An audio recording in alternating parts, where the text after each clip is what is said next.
Thank you, Sheila. Thank you. You're welcome. It is Take care. such a pleasure to be here today. When we think about this event, we think about the fact that it's been over 20 years that we have held this legislative forum in an opportunity to connect our disability community with our legislators.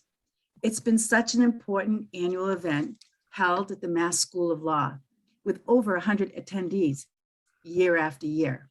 We are seen, we are heard, and our voices are important and valued as constituents of all of our community legislators. We have missed this advocacy opportunity the last couple of years, may I say COVID, but this was our opportunity this year to say we still want to get our voices heard and be able to link. Next year will be 2023, and I hope we're back in person. And I actually hope that we're going to need a bigger venue because we have so many voices that are ready and willing to share their important information for our legislators. So that's so exciting. I also want to mention really importantly is that we are a recovery learning community as well as an independent living center. We're the only independent living center that has both the recovery learning community and an independent living center. You're going to hear that difference when you hear our voices because we have really worked hard and continue to work hard. This work is not over. It is only beginning sometimes about breaking down the silos between disability community, disability language, disability stigma, and we're breaking down those silos. And you're going to hear that today, especially in this most important topic of housing and homelessness within our community, the most vulnerable community that is awaiting opportunities for change. So the agenda today is to have that consumer voice heard, to have the legislative voice heard, and to be able to leave here with a feeling that we're moving one step ahead every single day. Okay, with not any more further ado, let me now introduce two key people from one, Heidi McCormick from our Independent Living Center, and Mike Berggren from our Recovery Learning Community. Their insights are going to be critical for all of us to hear regarding housing. So let me turn it over to Heidi and Mike. Thank you. Thank you very much, June. My name is Heidi McCormick. I'm the manager of the Community Supports Program. It's so nice to be here with everyone this morning. We're gonna actually do something that's kind of fun. Everyone will have an opportunity to participate in a poll question about housing. So Sheila, can you bring that up? Absolutely. Thank you. Here we go. Okay, so I'll read the question and the answer choices. How much do you think a person would need to make a year to afford the average market rents and utilities for a 2-bedroom apartment in Massachusetts? Choice 1 is $30,591. Choice 2 is $50,576. Choice 3 is $75,382. Choice 4 is $90,233. So we'll give everyone a minute to pick your choice. About 50% of the people have participated so far. Wonderful.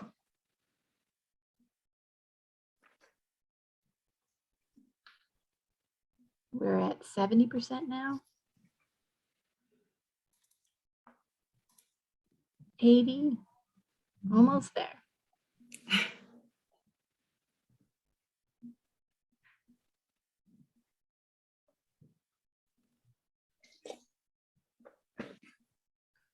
We're about 82%, Heidi, and it doesn't look like any more people are answering. Okay, great. Okay. I will close the we- poll so you can see what our answer was. From all of Excellent. us. Thank you, Sheila. All right, and then I'm going to share the results. Are you able to see that? Yes, so 3% said 30,591. 18% of you said 50,576. 50% of you said $75,382. And 29% of you said $90,233. So the answer will be revealed shortly, so everyone stay tuned.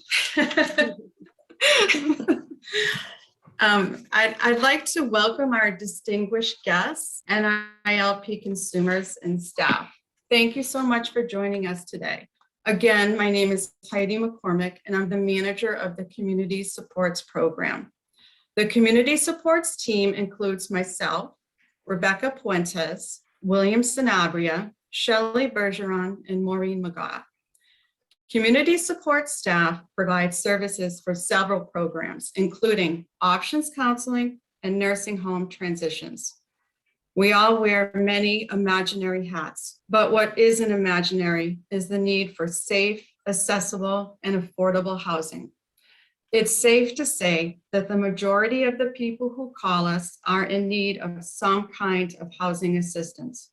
Often they need information about what housing programs they might be eligible for. Some might need assistance with completing applications and instructions on where to send them. Perhaps they're facing an imminent eviction and they're seeking advocacy or financial assistance. Or maybe they are now using a wheelchair or other mobility device and they can no longer access their apartments. Community supports gets calls every day of the week, every week of the year, from desperate people simply in need of an affordable home. In Massachusetts, the average market rate for a 2-bedroom unit is $1,885. To afford this amount of rent and pay utilities, and here's the answer to the poll question, a person would need to make $75,382 a year. In Lawrence, 84% of the households who are renters are considered rent burdened. This means that they pay more than 30% of their income on rent. 66% of the households are severely rent burdened, meaning they pay more than 50% of their income on rent. That means that people need to apply for affordable or subsidized housing. But what that really means is that they wait for a very long time. Clearly, there isn't enough affordable and accessible housing for people on a fixed income such as SSDI. In Lawrence, 71.7% of the households are renters versus 28.3% who own their own homes. We are aware that there is an influx of money coming into the local area, which is being used to rehabilitate some of the old mill buildings. However, even though many of these units are considered affordable, that doesn't mean that they are affordable to the population that we serve. Recently, we have seen some apartment listings that require the potential tenant earn 2 or even 3 times the monthly rent. What does that look like? If an apartment rents for $1,500 a month, that person would need to make $4,500 a month. This is outrageous, especially when we consider that the average SSDI benefit amount is $1,236 per month, even less for a person who receives only SSI. Let's ask ourselves, how beneficial would it be to the community if more lower income people with disabilities had increased opportunities to buy their own homes? A neighborhood thrives when there are homeowners occupying the majority of the housing. Housing stability is not only good for the entire neighborhood, but it makes the individual happier and healthier, thus improving their quality of life and independence. We all can acknowledge that there are many more subsidized and affordable housing programs than in the past, but it doesn't keep up with the pace of the numbers of people with disabilities wishing to live independently in the community of their choice. Some of these programs provide mobile vouchers, which means that the person can choose where to apply for housing and can keep the voucher with them if they decide to move elsewhere. This seems like an ideal situation, but there are more obstacles than ever when trying to utilize a voucher. Here are some recent experiences that our consumers have had when trying to use their long awaited for vouchers. They see a listing for a vacant unit that happens to fit within the payment standard for that city or town where they want to live. For those that might not know, the payment standard is the maximum allowable rent or subsidy that the voucher will cover. As an example, the payment standard for a housing voucher in Lowell for a 1-bedroom unit is $1,359. Good luck is needed for a person to find a unit at that price. Next, the person calls the landlord or the rental agent to inquire and accidentally lets it slip that they're going to be using a voucher. Suddenly, that unit is no longer available. We all know that it's against the law for a landlord to discriminate against a person with a disability or a person who has a Section 8 voucher, but that doesn't mean that it doesn't happen. In many cases, the discrimination happens covertly. Landlords are hesitant to rent to tenants with vouchers for a few different reasons. One reason that I know of is the inspection process usually required by the issuing housing authority. Often there are repairs that must be made and re-inspected before they can allow the tenant to move in. This process takes time and money, and meanwhile, the landlord can't rent out the unit. I would like to see an incentive for private landlords who agree to accept vouchers, more than just a tax break, but something that provides instant gratification. The potential landlord might be more willing to go through the process of renting to a voucher holder. Once a landlord sees that this tenant is no different than any other tenant, perhaps that will make them more open to the voucher process, which will increase opportunities for other low-income voucher holders. Let's also consider the obstacles that are often present when a voucher holder who is deaf tries to contact the leasing agent or property manager to schedule a tour. Let's consider the person who is blind and can't physically complete the necessary paperwork. Let's think about the person who can't use their hands, who is given a stack of forms that must be completed before they can even schedule a tour. When a person with a disability applies for housing, the property management company is supposed to provide application assistance if requested. I have seen these requests get ignored or rejected. Increased training for landlords, property managers, leasing agents, and housing authorities should be offered to raise awareness of the needs of people with disabilities and voucher holders. I'd like to thank everyone who took the time to listen to me today. I hope that this gathering helps to promote fair, affordable, and equitable housing for all and leads to a change in attitude, resulting in more opportunities for people with disabilities. Thank you.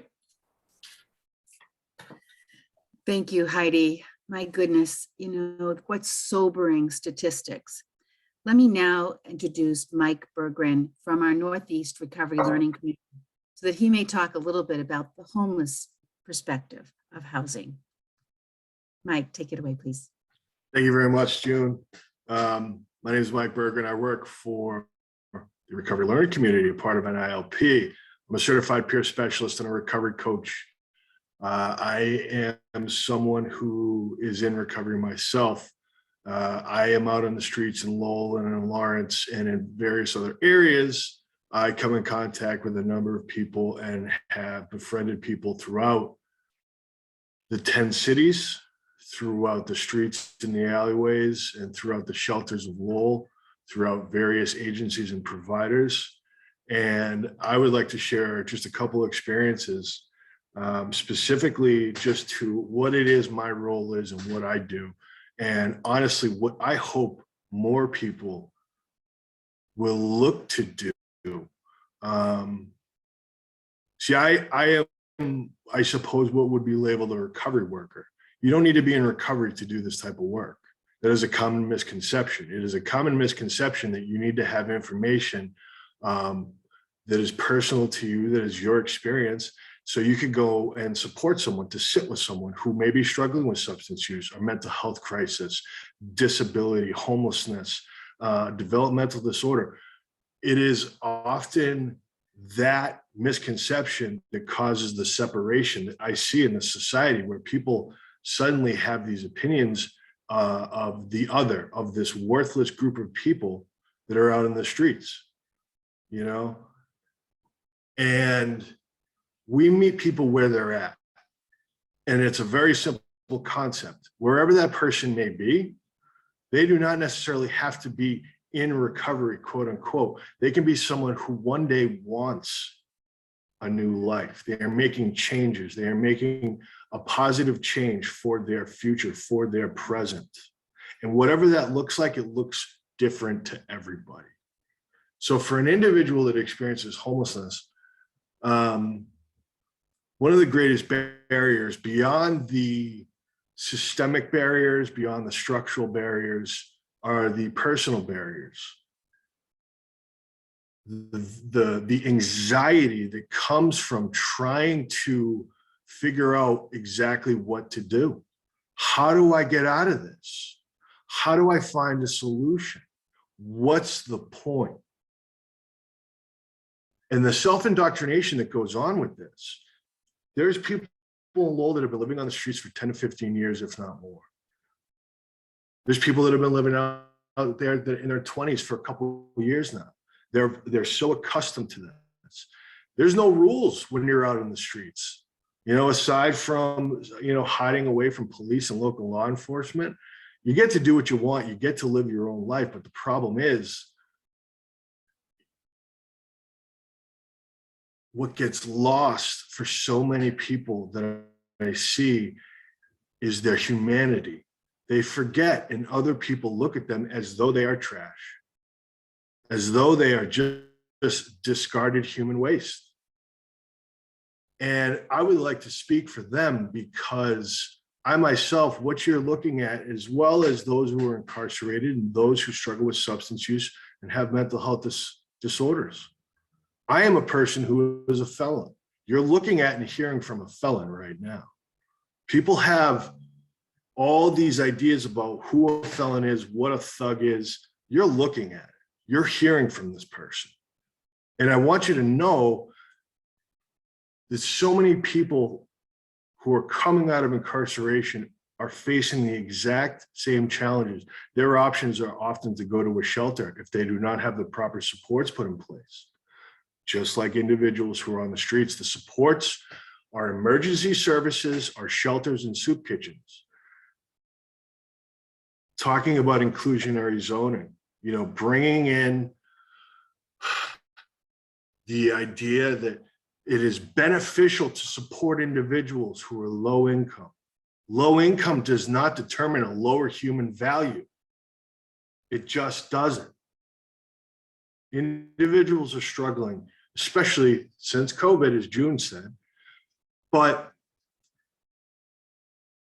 the other part of it is an understanding of what harm reduction is.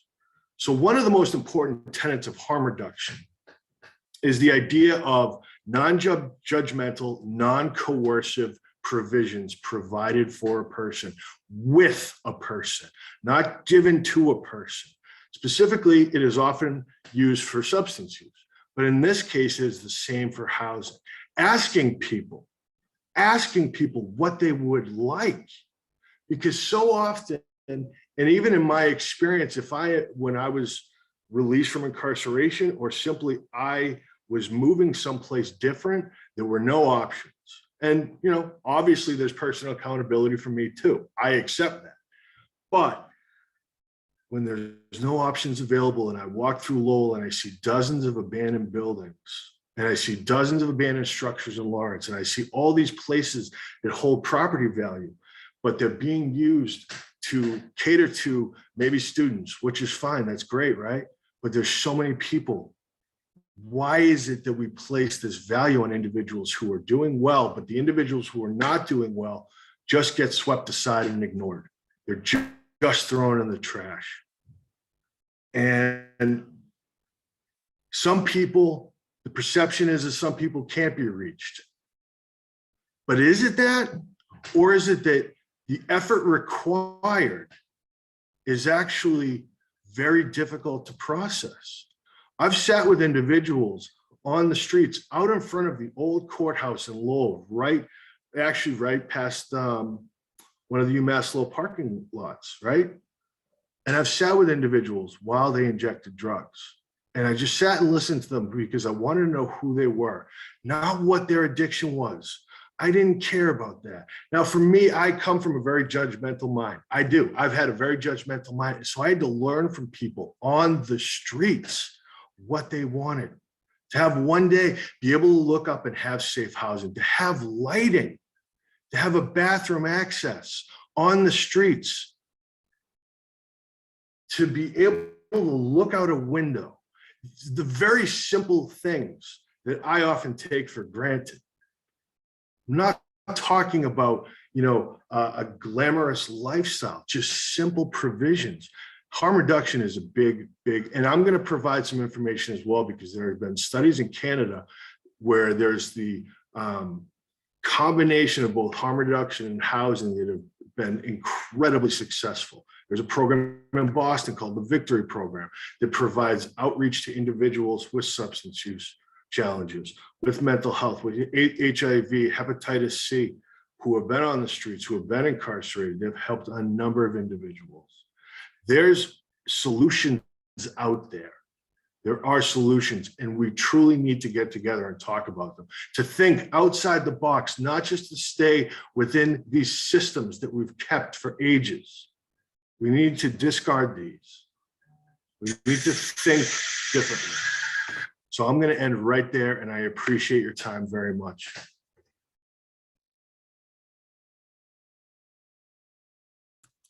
Mike, thank you so much for your voice and your passion. I am honored to be part of your team, honored to hear your voice. And I'm sure that that powerful opportunity to be heard, I hope it makes a difference, because I know every single day you do make a difference. You make a difference in Lowell, you make a difference at NILP and in our Northeast Recovery Learning Community. So thank you so much. All right, let's now turn it over to our legislators. Jim Lyons has been with us over 41 years. He has run this legislative forum every year, and he knows our legislators better than anyone. And yeah, there've been some new ones, so he's getting to know some of our newer legislators. So Jim, I'm going to turn it over to you to introduce our legislators, and then we'll move into our consumer voice together. Okay, thank you.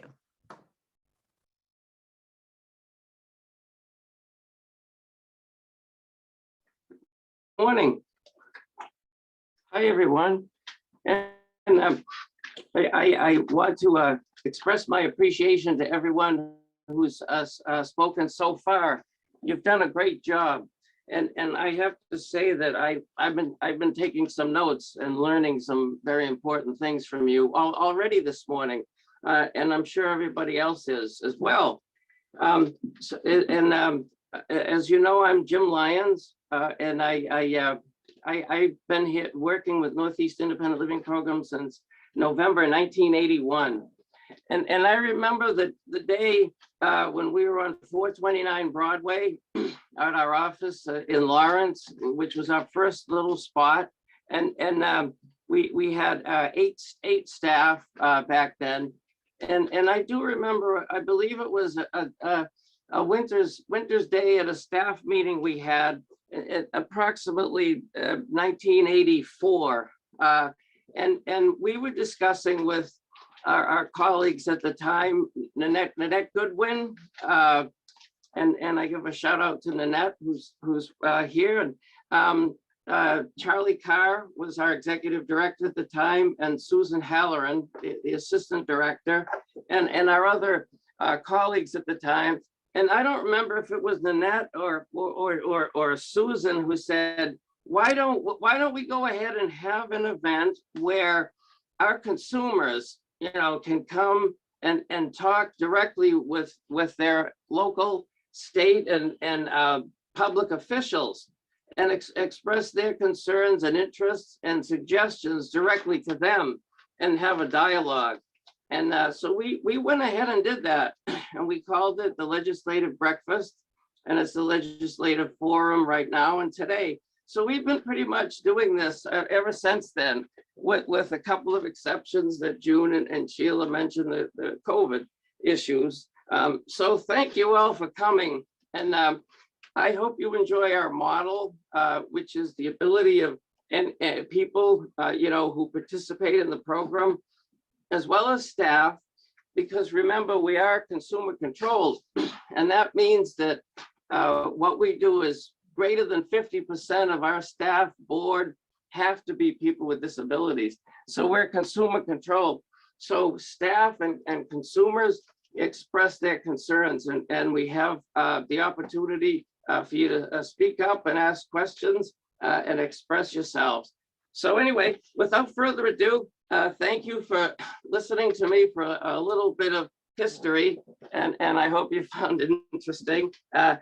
Without further ado, if I say anybody's name wrong, please feel free to correct me. Please do that, but I don't do that a whole lot, So I just wanted to start with Representative Vanna Howard, and thank you again for coming. And Representative Vanna Howard and my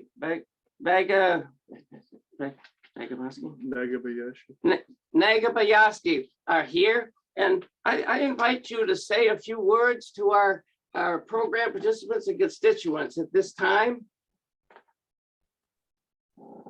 Thank you, Jim and June, for hosting this forum today. It's really beneficial that we have such platform to really talk about such a very important topic that really affects everyone and each and every one of our community members. My name is Mai Nagabayashi. I am Representative Vanna Howard's legislative aide. Unfortunately, Rep. Howard has another event going on at the same time right now. So she did share with me her remarks and that she wanted to share with everyone in the panel today and those who are tuning in as well. Just wanted to start off firstly that Representative Howard has been involved in the community for a very long time, and this matter is very personal to her, and also she wanted to really include that her daughter has been a longtime client of NILP and also the Department of Development Service. So she really want to thank you for all of your work. So just moving on to her remarks. She really wished to be with you all today, but she wanted to share this message to everyone, and that this, like I said, this issue is very personal to Rep. Howard, having experienced so I will be speaking on her behalf, having experienced homelessness with Rep. Howard's daughter, so my daughter, many years ago. We need safe housing, especially with handicap accessible, ADA compliance, transportation. The disability community of our vulnerable residents, they need everything that we need.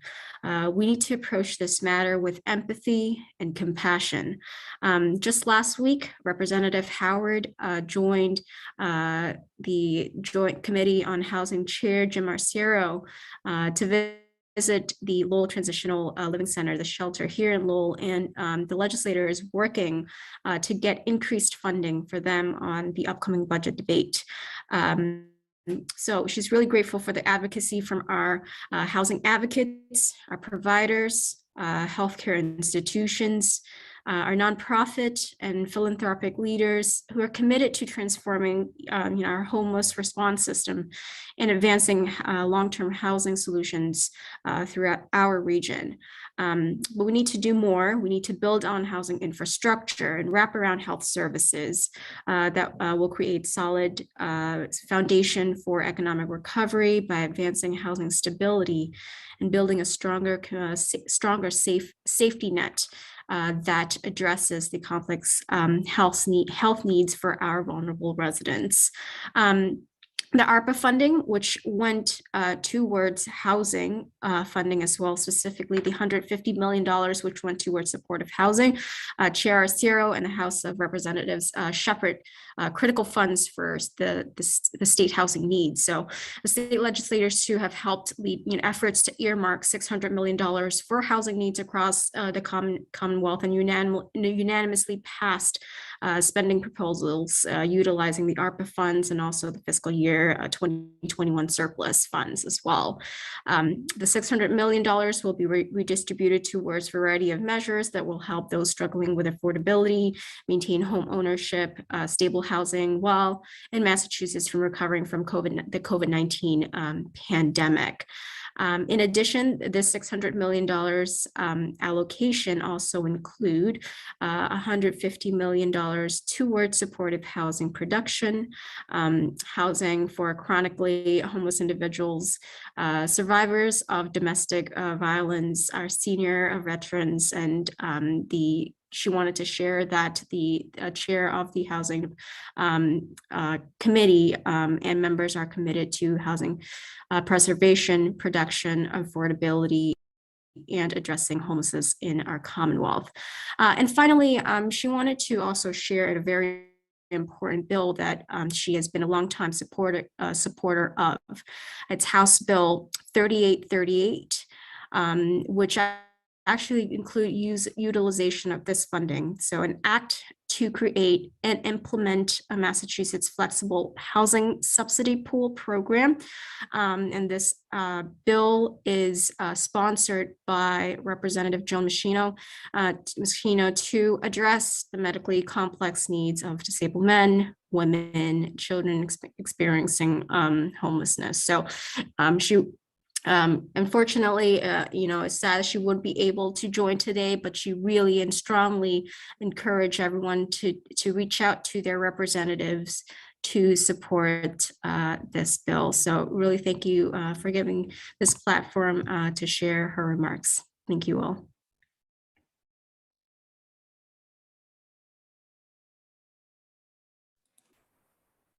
Thank you.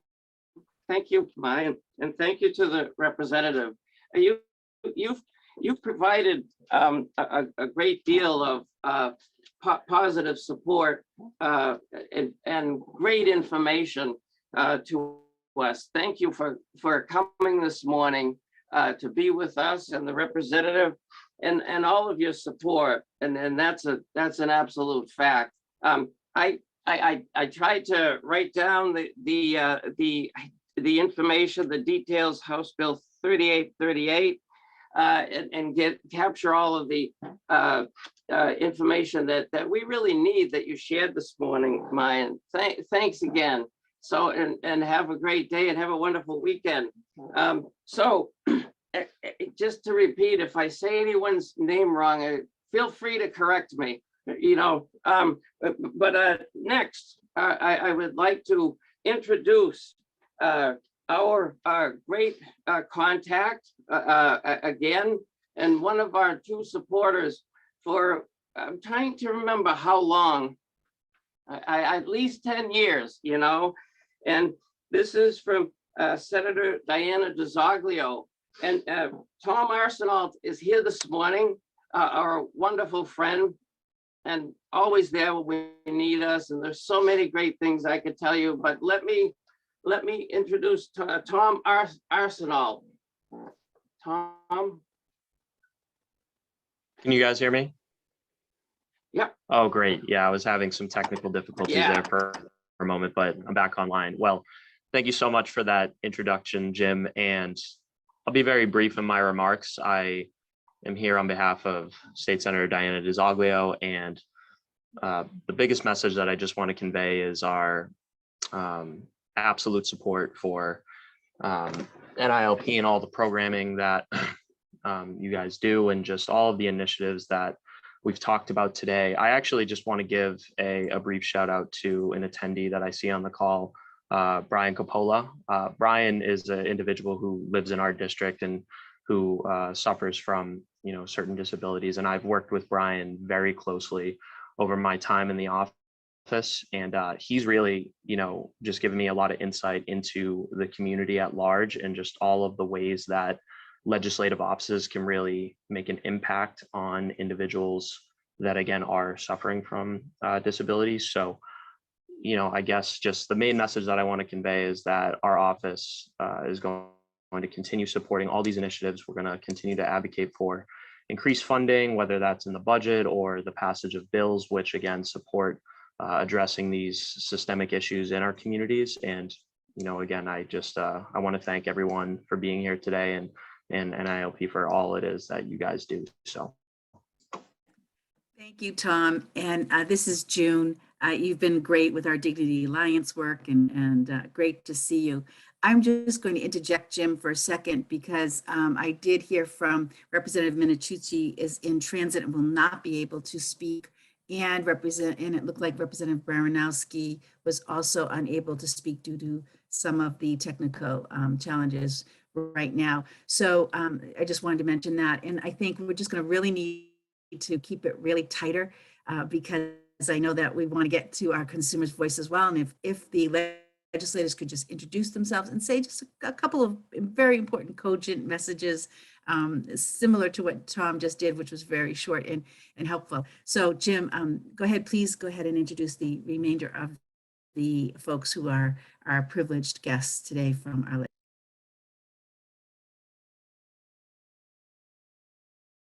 So our next guest is from the city of Lowell, and Lowell is our wonderful partner, and we have a great office right in downtown Lowell. And so, as we said, time's of the essence, and our next guest is John Drinkwater from Lowell City Council. John. Thank you, Jim, and good morning, all. I will be brief because I'm sure I can learn a whole lot more from the other presenters, particularly your consumers, than you can learn from me. But I will just say very briefly that in Heidi's presentation earlier, she mentioned a lot of the statistics from Lawrence, and they're very similar to statistics that I often bring up about the city of Lowell, that are very similar. Well over half of our residents are renters. Over half of them are cost burdened for their housing costs, and over a quarter in our case in Lowell are severely cost burdened. So I appreciated hearing those statistics. They're very serious, very concerning, that the impact housing costs are having on families in our city as well as others. So look forward to working together with NILP on policy solutions. Thank you. Thank you. Thank you, John. And I'm getting faster at unmuting and such and everything. I hope you noticed, But John, that was wonderful. And I just have to say real quickly that the city has supported us in a number of ways, including providing, along with the I think is one of the best commissions, one of the finest commissions on disabilities in the towns in Massachusetts, in Lowell. And so they have provided us opportunities to do Americans with Disabilities Act, self-evaluation and transition plan, and trainings, not just once. So thank you for everything. Wonderful working with the city. And next, it's my pleasure to introduce Anna Caramarjo, who's come to be with us this morning from city of Lawrence. Anna, thank you for coming. Good morning. Thank you for the invite. Some great data there, and I know you talked a lot about Lawrence and some of the data and the cost burden. I certainly can echo that information. And as a housing manager, I look to see how I can make an impact and also work with the mayor on affordable housing and increase those access points, not just to our local, residents, but also to the homeless population and building bridges between our internal departments and our stakeholders in the community. So thank you for the invite. It's great. It's great to hear that, Anna, and you're welcome. And it's nice of you to come. Whenever we need things from City of Lawrence, we make a contact, and they're right there. And I have to say the same as I said about Lowell. We've always had our office in Lawrence because that's the way we like it.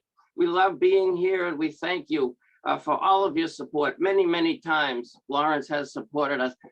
They started with a grant that you gave us for a down payment to buy our building here on 20 Ballard Road, which we like to say is a model of barrier-free environments. But thank you. And next, to keep things moving nicely, thank you. I'd like to introduce Fran Stanley from town of Groton. Fran? Fran is not here today. I think he might not have been able to join us, Jim. Okay, thank you, Sheila.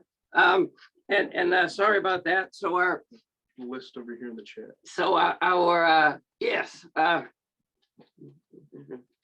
So our next guest to speak with us this morning is Luke O'Rourke from Representative Jim Arcerio's office. Jim, thank you. Hi, Jim. Can you guys hear me okay? Perfect. So June, NILP, thank you so much for hosting this really important forum. Again, the chairman apologizes for not being able to attend. He has a legislative matter to attend to in the district, but as the co-chair of the Joint Committee on Housing, Chairman Arcero recognizes these problems. We've been touring Massachusetts and across the Commonwealth, everywhere from the Berkshires to the Cape, to even to Chelmsford and Lowell, as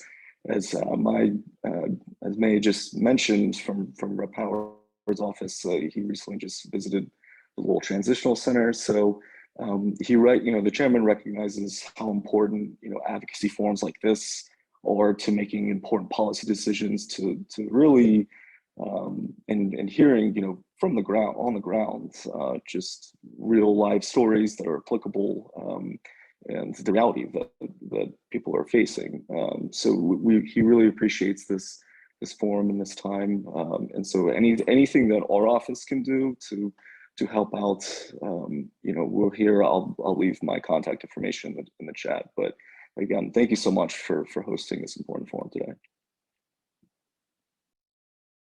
Was wonderful. That was just very, very succinct. Thank you. Well organized. And I also have to say that you and the representative come to our Jim have come to our events in the past and taken your time to get involved.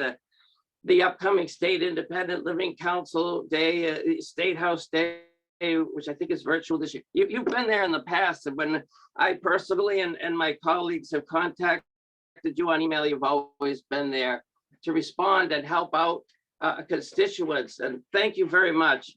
And that goes for everyone, all of our guests here today. Yes, and it's also an honor to introduce Maria Villalona from Senator Barry Feingold's office. And I have to say, the senator has also done quite a bit of work, and your staff for independent living. And is Maria still here today? Maria? Hi, I'm not able to take off video, unfortunately, but okay, right. So hi, everybody. My name is Maria Villalona. I'm Senator Feingold's legislative aide. Unfortunately, the senator couldn't be here with us today, but I'm happy to be here and just appreciate all the work that you've been doing, especially in our city of Lawrence. And thank you so much for having us.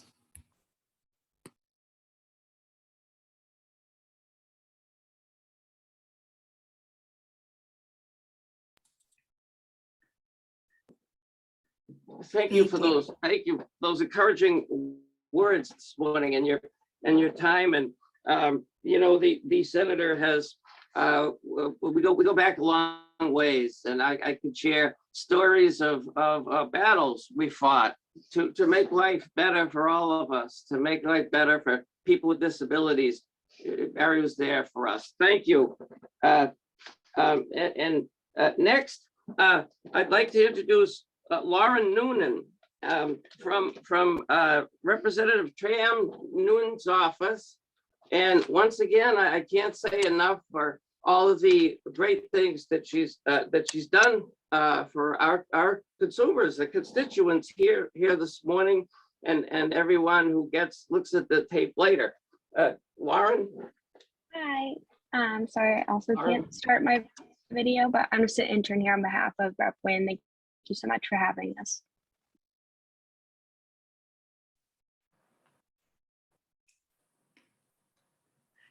Thank you.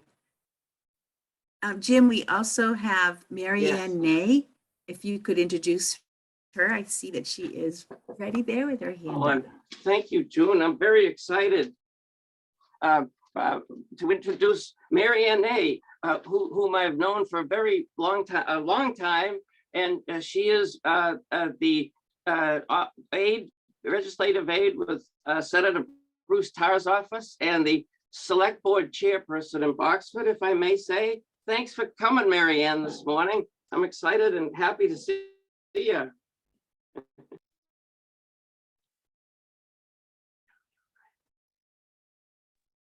You were on mute, Marianne. You need to take your mute off. So sorry. I just want to say it's a pleasure to see you all. I had trouble getting on. I was trying to get in the meeting for half an hour, so I apologize. But I do want to say on behalf of Senator Tarr, he is a firm advocate and truly supports the programs and funding for the disabled. We are there for you, and I, as a conduit, I also am a firm supporter as ADA coordinator for my town as well. And you do so much for so many, and we truly appreciate all you do, and so many people do as well. And as a disabled person, I can truly appreciate that. So thank you. That's wonderful. Yeah, I think I could say for everybody, you're more than welcome, Mary Ann. And we have certainly contacted you and Senator Tarr's office, and I know I saw Senator Tarr with the dedication, and June and I were involved at that fully accessible trail that you got up there in Salisbury. Yes, Newbury, for sure. That was wonderful. That's terrific. What a wonderful day that was, and I had the pleasure to talk alongside the senator there. And he's a great speaker, very inspirational. And it was a little chilly, but we got to go for a nice hike, and the trail, the accessibility and ADA compliance was wonderful, Mary Ann. And so thank you. All I have to say is I hope we don't contact you and the senator too much to ask for things. No, you have never is too much. You should know that. And I do have to contact your office again for other follow-up. So thank you so much, Jim, for all you do. I'm glad you said that, and you're welcome. We'll keep sending emails and letters, and I encourage everybody else to do so. And now I think now is the time for consumer voice. And may I just quickly, we have enough time, may I just quickly reiterate what some of our friends and colleagues at the representatives' offices and the aides do the nuts and bolts work, and they always have the facts. So you're the ones that we need to talk to, like every week, every day, and thank you for coming, because you are extremely important to the independent living movement, and you always have been. Thank you, everybody, once again. And just as was said, please please, everybody, constituents, have a powerful voice to speak and say what you want to your senator and your rep and your town council, select board, local leaders. Tell them what you want. As it says in many songs throughout history, be heard, speak out, you know. So we have, and we don't have much time, so I'm just gonna say the housing bill, H number 2420, adaptable housing of Massachusetts. Please support that bill, adaptable housing for Massachusetts, that we spoke earlier. And it's an act relative to, it will expand the availability of adaptable housing for consumers with disabilities, mobility impairments, as well as seniors. Require that adaptable features have to be added to all buildings being totally rehabilitated into multi-housing units, which is happening everywhere in our state. And these adaptable features are really inexpensive for the developers. And I never had a complaint for them not wanting to do it and install it during the construction phase. So it's really difficult to add those things later. So that's a wonderful bill. Northeast Independent Living Program, as Mary Ann and our senators, legislators here know, and reps, we signed on to it. We are supporters. So thank you. I hope you can support that bill. And without further ado, I want to introduce my colleague and a great person. It's an honor to work with you, Megan McCann, Vice President of Programs. Thanks, Megan. Jim. Hi, everyone. Thanks for being here today. My name is Megan McCann. I'm the Vice President of Programs here at NILP. I have the privilege of introducing our guests that will be speaking. So we have some individuals that did register prior to today's meeting to share their stories. If there's anyone else who would like to speak that hasn't already notified us, if you'd like, you can put your name in the Q&A or in the chat. And then if there's time at the end, we will certainly give you that opportunity if possible. And just a reminder, if you are calling in, you're gonna want to press *9 and raise your hand if you would like to speak. So I would like to introduce our first speaker, who's Joe Kuja.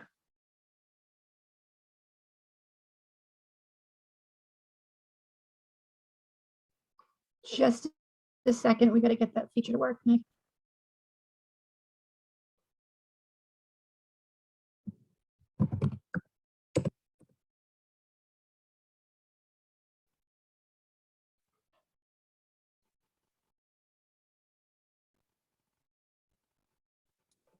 Can you hear me now, Meg? There you are. I rejoined. Okay, I was gonna say, I thought we just lost you because I could not find you, Joe. I'm good. Can you see me? Can you hear me? Yes, we can see you now. Good morning. Fantastic. Technology works now. Beautiful Excellent. thing. Thank you. First and foremost, thank you, June, Maggie, Jim Lyons, the whole NILP team, Heidi, Allison, everybody that's there, Sheila, Mark, for the opportunity again. I don't know how many years in a row this is that I've spoken as a consumer. And the good thing is that on Zoom, I'm not shaking as much as in person. It's a beautiful thing, you know what I mean? Because this is an emotional opportunity for me to speak to you all. Thank you to the legislative personnel that are here, the supporters, et cetera, and thank you all. So first off, I'd like to say to Mike Bregan, I'm really proud of you. And, you know, sitting back and listening to you talk, I thought was absolutely phenomenal. And to get up and do what you did just a few minutes ago. So I give you kudos. I'm proud of you. Keep the faith, keep the good road, and do the right thing. And it sounds like that's what you're doing. So thumbs up to you, my friend. Okay. So I'll tell you quickly my story. My wife and I met in 1981. I go through the same thing every time. So if I get emotional, I apologize. But like I said, this is emotional to me. We met in 1981 in high school, started dating, got married in 1985. We had 2 wonderful children. And then in 2009, you know, we had a great life. Work was good. My wife was a bakery manager at Shaw's. for 20 years. I worked in sales for the years from home. And my wife had a severe stroke due to a brain aneurysm surgery that went incorrectly. So we went from riding a Harley Davidson the day before to my wife now faced with challenges of disabilities that we didn't know what were going to be at that point in time. That was July 8th of 2009, which is the worst day of my life. So 272 days later, we brought her home with the help of NILP. I got to tell you, it's 13 years later, and I still to this day use them as a resource for anything, any questions that I have for anything, equipment, PCA services, et cetera, et cetera. And I'm so appreciative of the group that is, that is together here as NILP. I'm a Lawrence resident, born and raised. I grew up in the North Lawrence area, so I still live here. So full story, July 8th, 2009, the stroke, Mass General, Northeast Rehab in Salem for 272 days, Wingate, Andover for 3 weeks, and we brought my wife home.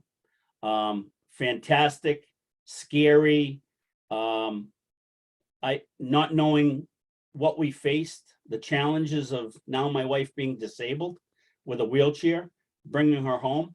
To this day now, where we got involved in Mass Health, and we've been using the PCA services, personal care assistant services, for 13 years, which has allowed me to function, to support my household, to work every day, and not worry about my wife's needs every day when I leave and go out the door to a meeting or to a business trip or what have you. So to the legislators out there that are listening, the importance of the bill to support the funding for personal care assistance services.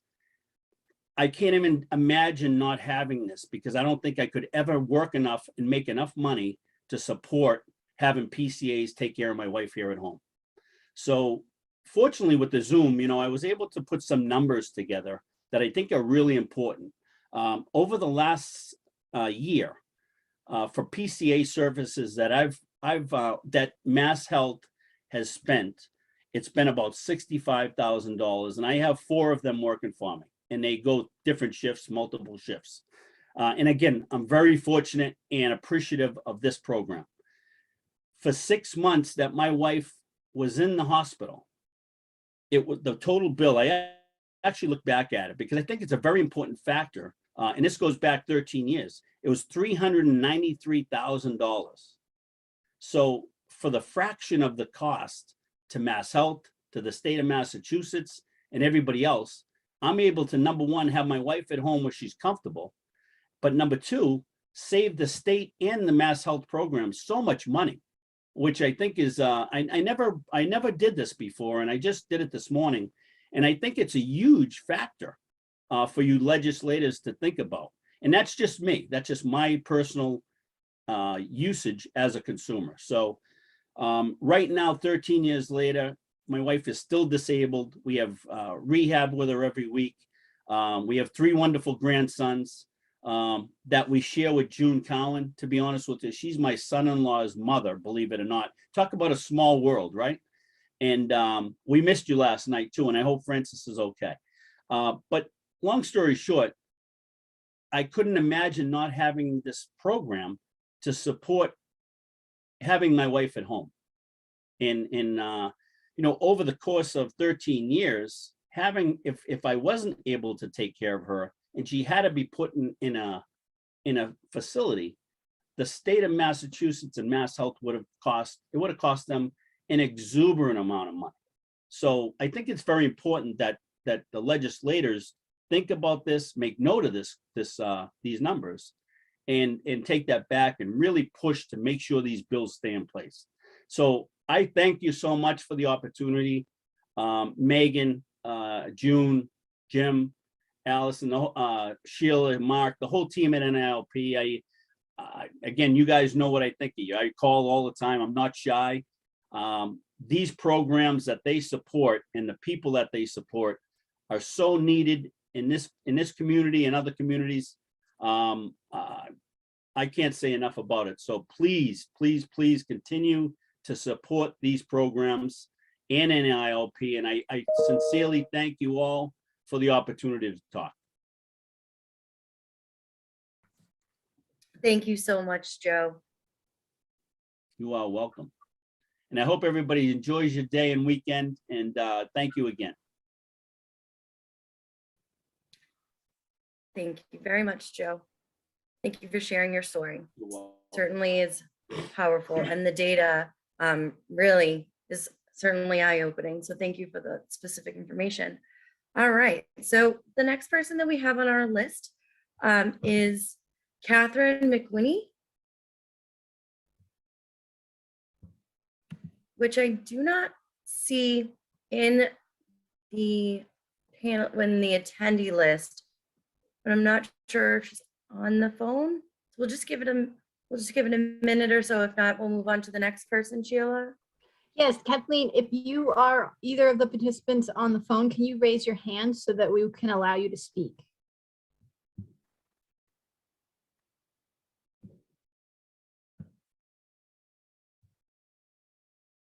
I do not see a hand being raised, Meg. Okay. All right, so we'll move on to our next speaker, who is Kayla Cava.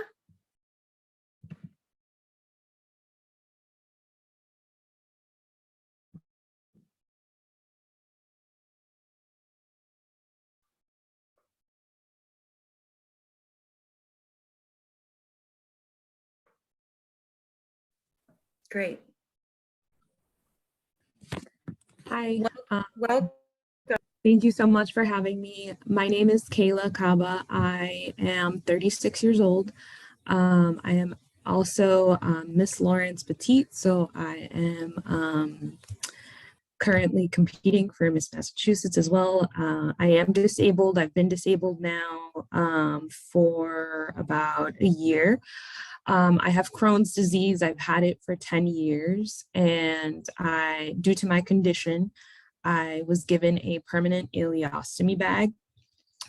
Just to kind of get into that, just the process even to try to get approved as someone who is under the age of 60 for disability was extremely difficult for me. Also because I don't look disabled, that's been another difficult factor for me. In the housing aspect and getting assistance, it's definitely also been very difficult for me. I had to go through hoops to try to even find a foundation or a business that can even help me and support me due to my age and being disabled so young. I'm also a caregiver to someone who has a chronic illness as well. I would definitely say financially,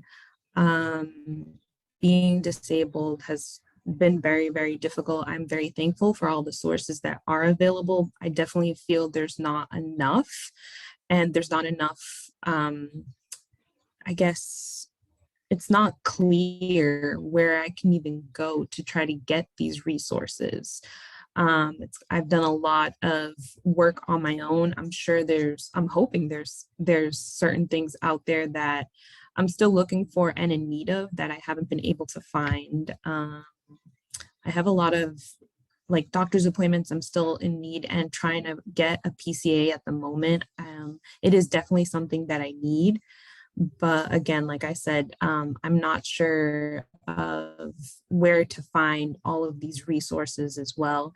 And in the housing aspect, living with a chronic illness, and again, being so young, I find that landlords are a bit more difficult to kind of believe me in needing the help because, again, my disease is an invisible illness, so I do not look disabled. I think that's pretty much it. And I thank you guys all for the time and for listening to me. Thank you.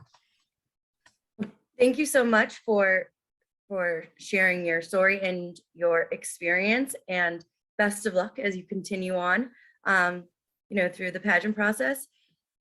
We have your contact information from registering for this event. So myself or Heidi McCormick, we will reach out to you, and share some resources and certainly get you connected sometime next week. Okay? I think it'll be great.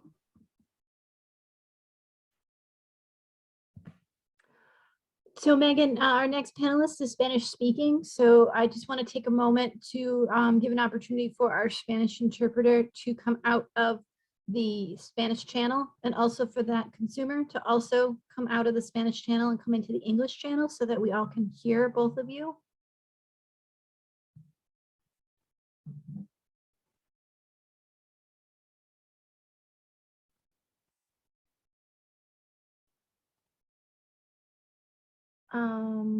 Candace, if you can Made her a panel. Yeah, make her a panelist, that would be fantastic.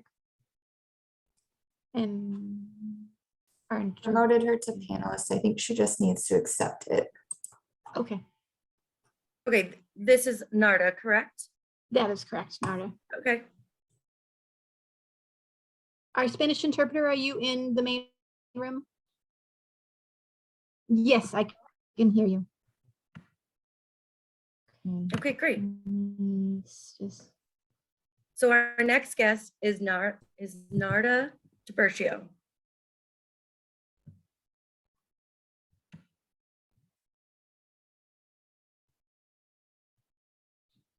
Okay, I think she... I have her in the attendees and I keep promoting her to panelist, but I think she has to accept.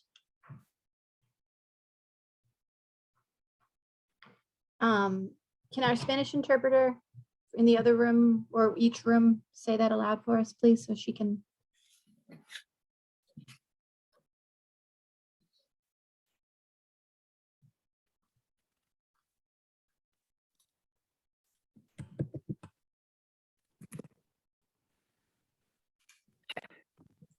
Oh, where'd she go? Okay, Nadia is now a panelist. Okay. It'll spotlight her. Let's just find you, Nadia. I asked her to start her video so I could stop it.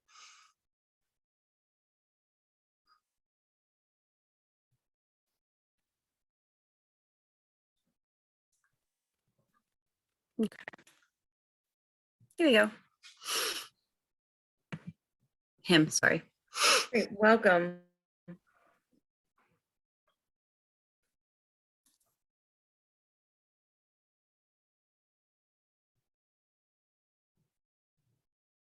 Días a todos.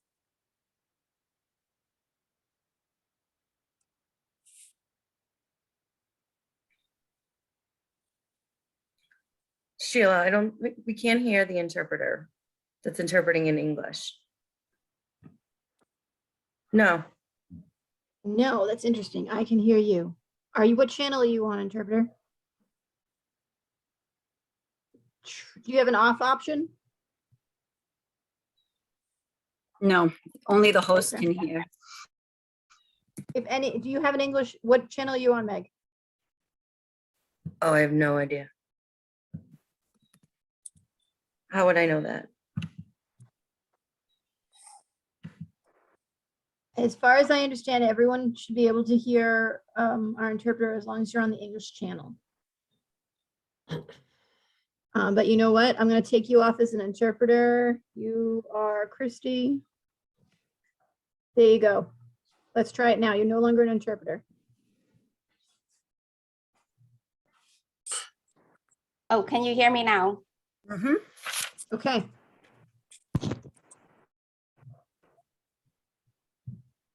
Narda, ya puede hablar. Okay. Buenos días a todos. Everyone. Casi buenas tardes. And Gracias. almost afternoon. Gracias por toda la información. Gracias por el testimonio de alguien que dijo que estaba en la calle. Thank you for the information and thank you for the testimony from someone earlier. Muy lindo testimonio. A mi inquietud que yo quiero expresarle a ustedes. And the testimony, thank you. And for you guys, I want to thank you guys too. La dificultad de las personas con discapacidades de acceder a casas, a tener un hogar seguro, un ambiente tranquilo. Difficulty of people with disabilities to not be able to access housing, programs. Yo estoy hablando por mi hijo que en este momento está en la escuela. I'm talking about my son that is at school at this time. Nosotros como inmigrantes que somos, hemos pasado bastantes dificultades. And as immigrants, we have suffered a lot of inconveniences, a lot of difficulties. Hemos llenado varias aplicaciones en lugares donde tenemos 5 años, 3 años, 2 años, en varios sitios, y ninguna son tomadas en cuenta, ni siquiera con la discapacidad de mi hijo que tiene autismo. In various places where we filled out applications 5 years ago, 3 years ago, 2 years ago, and we haven't really heard anything. And it's been, you know, even with my son who has autism. Yo quisiera que el testimonio de todo lo que hemos estado aquí sea tomado en cuenta por las autoridades competentes para que tomen más en cuenta a las personas con discapacidades. I would like that the testimony of all of us here today can be taken into account by all of the legislators, so that we can all get to help people with disabilities. También otra cosa es que Because you know why? madre de un niño con discapacidad. Another thing is, you know, being a mother of a son with a disability.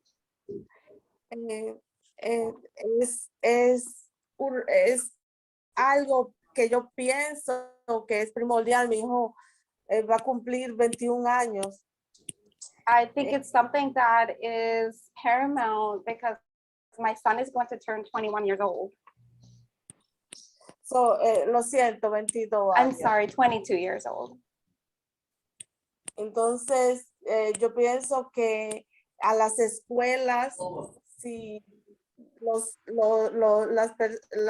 las autoridades competentes, los legisladores, los senadores, deberían de impulsar más a la escuela para que los niños con discapacidades le puedan potenciar más sus So I habilidades. think that schools and the people who are competent in this area, the legislators, the senators, can really work hard in these areas. Cuando el niño salga de la escuela, que se vaya a insertar a la sociedad, ya tenga identificadas sus habilidades y pueda ser más útil a la sociedad. Well, so what are you saying? Don't do it?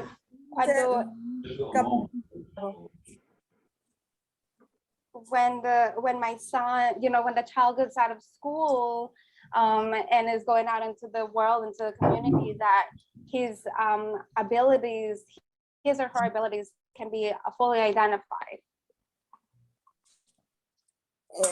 Eso es todo y gracias por la oportunidad. That is all, and thank you for the opportunity. Great. Thank you so much, Narda, for sharing your experience and your story as well. As I said to the previous Nadia, por compartir su historia. to the previous guest, myself and Heidi McCormick, we will certainly be following up to ensure that you're connected with all of the different services that NILP is available to offer. So thank you very much. Thank And Meg, if you could give us a second again for Nadia to be able to get back into the Spanish channel and for me to put the Spanish interpreter back in there. Just give me a quick second. Thank you so much. Great.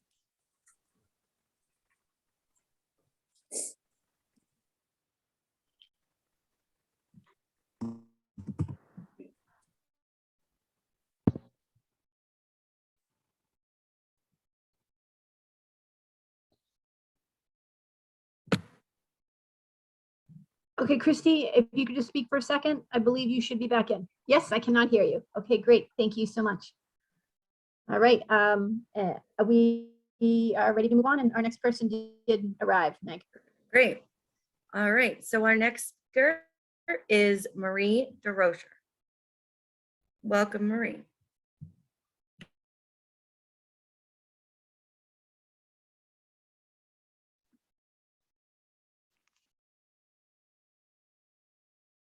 Hello, everyone. I'm going to go ahead and use the ASL interpreter. My apologies, I'm in my car right now. It's where I'm getting better reception. So my name is Marie DeRocher, and I work at Deaf Inc. in Lawrence. Also, I'm an independent living specialist. And I just want to share briefly about some of my consumers that I work with on a daily basis, and they do look for housing. And most of my consumers, I would say probably about 99% of them, English is their second language. So that is a barrier. And that does require help in filling out applications. And most of them just don't understand the process that entails, looking for an apartment from beginning to end. And especially the laws related to accessibility, door flashers, knockers, strobes for fire alarms, interpreters. So when we put down on application that apartments need to be accessible, that can be a barrier. Again, a huge percentage of housing programs don't follow what is on the application and what is required by the ADA. So there is a lot of advocacy involved in working with these consumers. Again, speaking of doorbells and flashers, and housing programs often don't have bring in interpreters when we request them for the interview, filling out the application, those sorts of things. And oftentimes, like I said, there's no flashers or interpreters. So that is just a barrier that I've come in contact with years and years, and the advocacy involved is tremendous. I don't like to use the word threaten, but I mean, I'm sure most of you know that that's sometimes what it comes down to when we're filling out applications, and when by law and by right they should have access to these flashers and whatnot, and when we don't get them, that's a problem.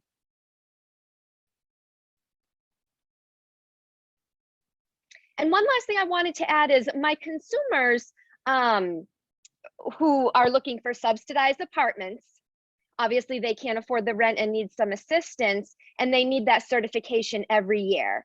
And again, because English is their second language, and there's other barriers such as poverty and you know, just navigating that and the whole governmental system, it really takes a lot of time, especially when you need bank records and you know, social security information and proof of income. So many times we have to go through that whole process every year. So can you imagine? And if they don't have constant advocacy, they could lose out on their apartment. They could be evicted. So it is a really big issue, especially for the population that I work for. So thank you for allowing me time to share. I truly appreciate it. Thank you, Marie, and for sharing and for all the work that you do to support our shared consumers. You know, we hear you, the community sports team, and you know, Mike and the RLC team, everyone that works in housing certainly can appreciate your concerns and the challenges. Just to share. I just want to add one more thing really quick, Sure. Meg, if Yeah. possible. Sorry about that. Just one important thing I wanted to add. Filling out applications with my consumers, you know, when we put down an email address, for example, and if the housing program emails them, like I said, English is a second language, sometimes they don't understand the content of those emails. And then I usually find out after the fact, and sometimes it's too late. And again, they lose out on certain opportunities. So that's just another added barrier. So sometimes it's better to use snail mail, as we call it. So they will actually have letters that they can bring me. So sometimes I do give my address and my email. It tends to be more more effective, but still it's not 100% foolproof. Yeah. I think we share with your experience on that. NILP does host housing workshops, and they are in, we have English and Spanish workshops as well. So I would encourage, Heidi and I can follow up with you after this, and certainly can invite some of your consumers if they're interested in participating. We can work together to sort of break down these barriers. Thank you. Thank you. It's nice to see you, Marie. Thank you. You as well.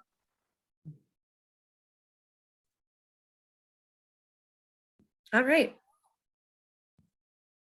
So we will go on to the last speaker that we have listed. Again, as I stated earlier, if there is anyone that is interested in speaking, there will be an opportunity. At the end, please just put your name in the chat so you can notify Sheila, who is monitoring it. But at this time, I would like to introduce Frank Baskin. So thank you, June, for inviting me. My name is Frank Baskin. I'm a social worker, live in Lowell, and I've worked with older adults and people with disabilities for my entire career. And there are a couple of experiences that I've had that bring me to where I am today. I've worked as a social worker in a nursing home and had families sit down and talk with me after they've admitted a family member to the nursing home and tell me that I think they were a terrible person, that I think they were awful, because I promised, they said, they promised to their family member they would never bring them to a nursing home. And they would cry and sob with me about how terrible they were for having made that decision. I've taken care of him or her, and now look what I've done, what I've promised. And so it became clear to me very early on that many people, including their families, did not want to be in a nursing home. They wanted to stay home and they wanted to be housed in the community. I've had another experience too that I want to tell you about. I've been in nursing homes where there are many people in their 40s, 50s, or 60s living in a nursing home because we closed down institutions around the state. And so instead of having someone in an institution up in the hill or out in the woods, we had them in a nursing home down the street or around the corner. But they were still institutions. I saw people who would dress in their slips all day, sit by their chairs, the shades were drawn, the lights were out. They were still institutions. And it took several things to change that. First, a court case was brought against the Commonwealth of Massachusetts called the Rowling case. And the state of Massachusetts was forced to spend money to provide services and housing for folks that was affordable and accessible in the community. And that's what happened.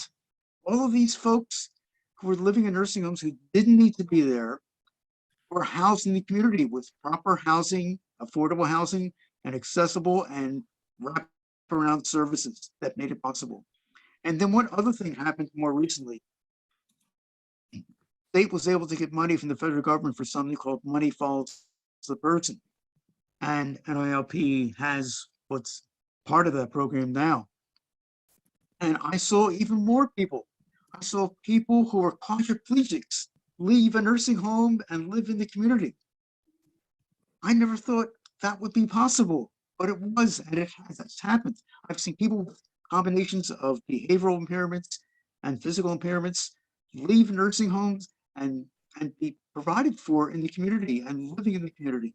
Yes, immediately it cost the state some money, but in the long run, the state was no longer paying for nursing home care or institutional care. It cost a little bit at the beginning. Yes, it did. But in the long run, it did not cost. And so that brought me to several things that I want to talk to you about that I hope our legislators can help with. First, we started working on identifying older adults who were living in the community, but who were at risk, and finding ways of keeping them in the community, which is where they wanted to be. And we realized we needed a lot of wraparound services for them. And so we set that up, and that is beginning now to happen. And so there are people who are at risk, who are older adults, and there are people who need help in the community, and we're keeping them out of the emergency room, we're keeping them out of hospitalizations, and keeping them out of nursing homes. And they're much happier, and their families are much happier with them in the community. We've also started to work on a program because there are more and more people in nursing homes who are under 60 living in a nursing home, and that doesn't make any sense. We know most of these people don't want to live in a nursing home. There's no reason why they should be in a nursing home, but they've got some behavioral issues, maybe they've got some physical impairments, and those need to be addressed, but they can be addressed in the community. So where Senator Zocoli's helped, we were able to get language in the current fiscal year budget for the state of Massachusetts, which allows the Mass Rehab Commission to provide these services. That is, to provide wraparound services to folks so they can live in the community. And these services would include a variety of services, which would be vocational rehabilitation, case management services, Medicaid management, maybe a daycare program, but services which would be appropriate for each individual. But the state legislature did not fund it, so they couldn't do it right away. But now, because the American Rescue Plan money, which is from the federal government, they were able to provide some of these services, and hopefully this will be off the ground by the summer. And Mass Rehab Commission is looking forward to provide these services for folks to get them out of nursing homes and into the community. What we're going to need is for fiscal year 24, we will need more money then, because the American Rescue Plan money will run out in order to maintain this as a pilot project. So we're hoping that those of you who are legislators and senators will be able to help us, and we will talk with you both about the older adult program, which we're looking for $2.5 million in this year's budget, and about the pilot project at the Mass Rehab Commission for the next fiscal year, not this coming fiscal year. And we want to bring you up to date about what they are happening. So thank you very much. And again, it's our goal to get people out of nursing homes, to get them in the community, and to take people at risk of going into a nursing home and maintain them in the community with affordable, accessible housing and with wraparound comprehensive services for them. Thank you very much.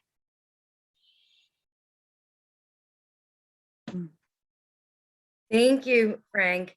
I know you've been working a lot with June on the Dignity Alliance project, and thank you for speaking about the MFP program. That is one of the most, I think, rewarding programs that our staff see.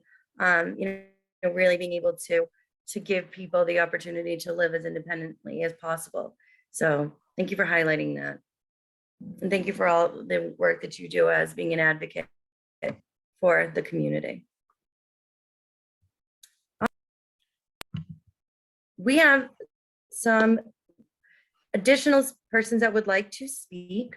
So at this time, I would like to introduce Carlos. Sheila, is that right? I believe Carlos said his wife would like to speak. Okay, Is wonderful. that correct, Carlos? Welcome. You are on speaker. You are on mute, Carlos. We cannot hear you. Okay. Hello. Can you hear us? Yes. Yes, we can. Oh, okay. I would like to speak on behalf of my husband. My name is Michelle. We're from Lowell. We're a family of 3. We have a young daughter. She's 6 years old in school right now. I just wanted to talk about a situation. We did get accepted for Belvedere Housing in Lowell back in January 2021. And then, we set up a meeting and everything, to bring in all our information. And then they gave me a call back. I was out of work due to COVID because my daughter was out of school at that time. What do I want to say? Oh, and they called me back and they told me that they needed to talk to my old employer to see if they'll give me my job back once my daughter's situated back into school. So they contacted HR and they told them no. So they called me back and they said, unfortunately, we cannot give you an apartment. You have to go back down on the list. But they never gave me any options to like find another job, you know, in the meantime, so that we can get our housing. So now we're stuck, you know, at square one again. Right now, my husband's working with a housing specialist from Carroll Center of the Blind. She's trying to help us out get into disability housing at this time. So I don't know. I just don't think that was right, what they did to us. You know, they got our hopes up and everything. And it's so hard. You know, I just received a new job. I'm going to be working as a paraprofessional in the Lowell Public Schools. I haven't started yet, but I will soon. But it's just been so hard because, you know, my daughter needs care also. You know, my husband's legally blind, so he cannot work. And I just want to thank you all for, you know, inviting us to this and, and being able to, you know, tell our story. Yes, thank you very much for sharing. Thank you. And as I had previously stated, we certainly will have one of our staff members from our community supports department follow up with you both sometime next week to really ensure that you are connected with as many resources as possible. Okay, thank you. Thank you. Yeah, absolutely. Thank you. All right. So Sheila, next up, do we have Brian? Is Brian available? Brian, you put some stuff in the chat, so we wanted to give you an opportunity to speak. Brian Coppola.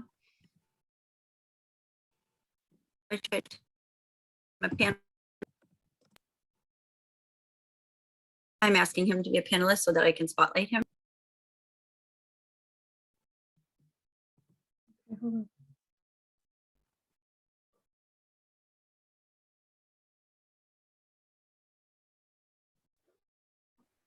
Okay, I'm unmuted. Can you hear me now?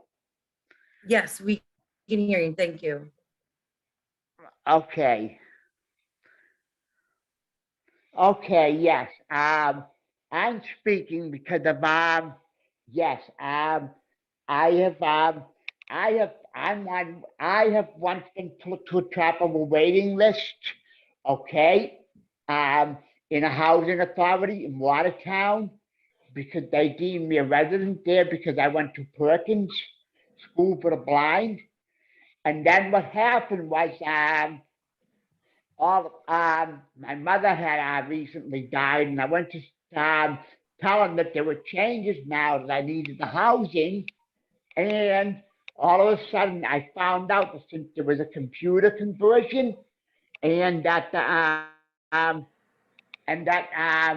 since the old commissioner left, they put me back at the bottom of the waiting list.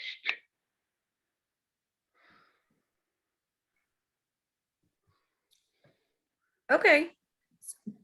Well, what we can do, Brian, is we can follow up with a phone call. What we can do, thank you for sharing your story. You know, what we can do is we can follow up with you offline on sometime next week and have a phone call and, you know, provide you some support and get you connected to resources. How does that sound? Yes, because I tried to get an attorney on it because of I told them I needed certain reasonable accommodations. When I first applied and when they first put me at the top of the waiting list, and then all of a sudden now they put me back at the bottom. Okay, well, we certainly would be more than happy to assist you with that. We do have staff members that are familiar with, you know, assisting persons with requesting reasonable accommodations. So you can expect. And I even had a doctor's letter sent in for the accommodations at the time that I was put to the top of the waiting list. Okay. Saying yes, and they said, well, it may take 1 to 3 years, and then here we are at 21, I checked back, all of a sudden at the bottom of the waiting list again. All right, well, thank you so much for sharing your story. And as I stated, we will have someone reach out to you next week to be able to help you break down some of the barriers that you're facing. Yes, because you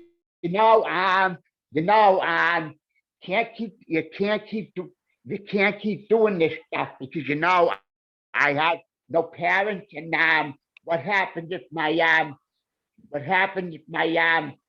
oldest, like let's say oldest sibling goes, who though is far away in the rest of this area, Merrimack Valley is not really accessible for blind people, especially with public transportation. Undoable. All right, well, thank you very much for that information, and we will certainly be following up with you next week. Yeah. Thank you very much. So with respect to time, I want to get to our last speaker, Ed Walsh. Last but not least, Good nice morning. to see you, Ed. Good morning. It's my birthday today, by the way. Well, happy birthday. Thank you. Been a consumer of NILP for 36 years, and I want to say thank you for all the work that you do. You do an amazing job. It's good to see some familiar faces. I'm also the president of a charity that's looking to build housing for people with disabilities here in Massachusetts. And I will be contacting the representatives that are here today personally to talk to them. But I asked a question earlier in the chat that kind of get buried. So if you don't mind, I'm going to share a screen with you here and show you a quick graphic. For those of you who have vision difficulties, this is a graph that shows all 8 programs for HUD.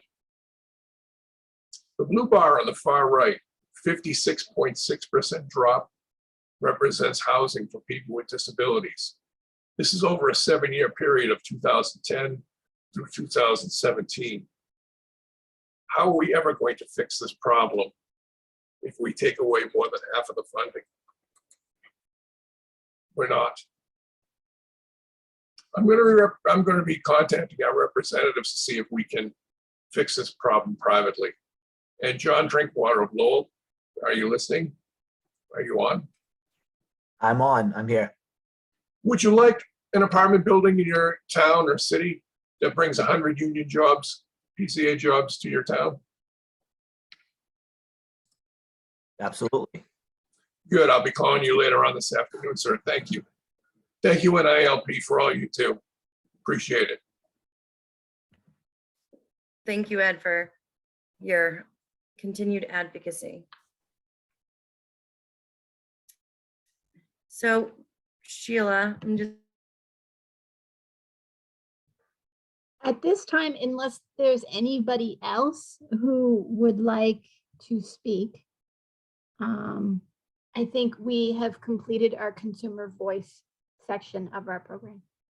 And so I'd like to have June take back over.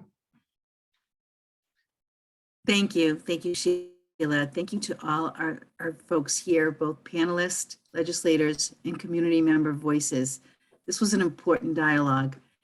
This is going to take years. It has taken years and will continue to take this never-ending advocacy.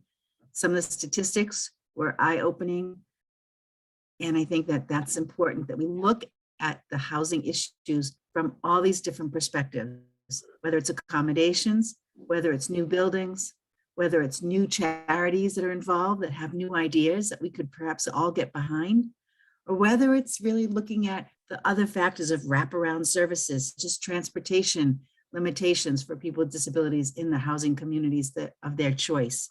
There are so many issues that all intertwine and are really part of the bigger challenge for all of us to work together. It is not a singular issue. It's not a singular disability issue. It is an issue for all of us. So with that in mind, and with all the voices we heard today and all the great speakers, I really appreciate your time. Thank you, and go forward and continue the fight. It's a good fight. Thank you. The end.